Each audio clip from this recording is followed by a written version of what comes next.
వర్గానికి సంబంధించిన నాయకులే కాదు రావాల్సింది. మైనారిటీలు వస్తారు, ఎస్సీలు వస్తారు, ఎస్టీలు వస్తారు, ఊరు బయట ఉండేవాళ్ళు వస్తారు, ఊళ్ళో పెళ్లి చేసుకున్న వాళ్ళు వస్తారు, పెళ్లి చేసుకుని బయట పోయే వాళ్ళు అందరూ కూడా వచ్చి ఈ కార్యక్రమాన్ని జరిపిస్తారు.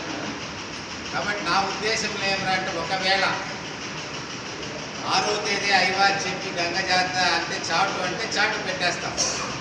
ఆ తర్వాత ఇచ్చిన డేట్ని అయ్యవారు కన్ఫర్మ్ చేస్తే దానిలో మధ్యలో 3 దినాలు చేయకూడదు అంటూ ఉంటాం, 12, 13, 14.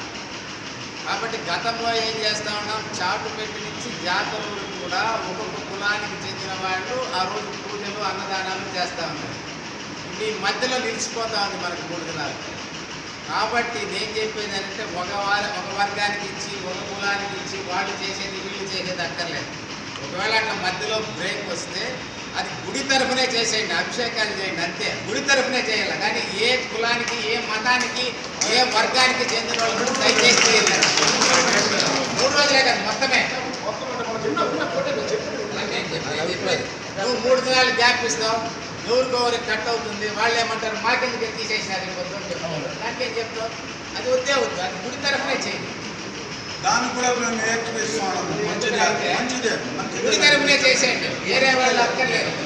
ఇప్పుడు ఒక తూరి వైశ్యులు చేస్తారంటారు, ఒక తూరి బ్రాహ్మిన్స్ చేస్తారంటారు, ఒక తూరి అమ్మాస్ చేస్తారంటారు, ఒక తూరి కాపోళ్ళు చేస్తామంటారు. ఇవంతా ఎందుకు వచ్చింది? అది వద్దే ఎవరికి బ్రేక్ అవుతుందో మనకు అవసరం లేదు.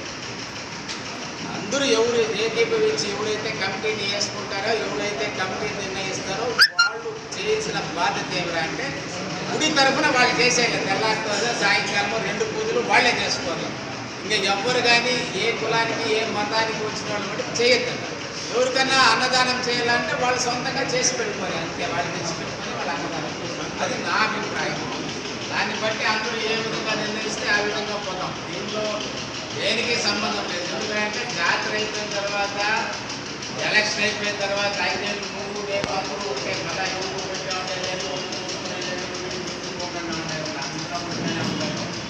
ఎలక్షన్ వరకు అంటే మన దూరదృష్టం ఎందుకంటే ఇందులో నేను చెప్పినట్లు మన గత చైర్మన్ చెప్పినట్టు గతంలో మనం ఓటు వేసుకునే ఎన్నికలు వచ్చేసినాయి.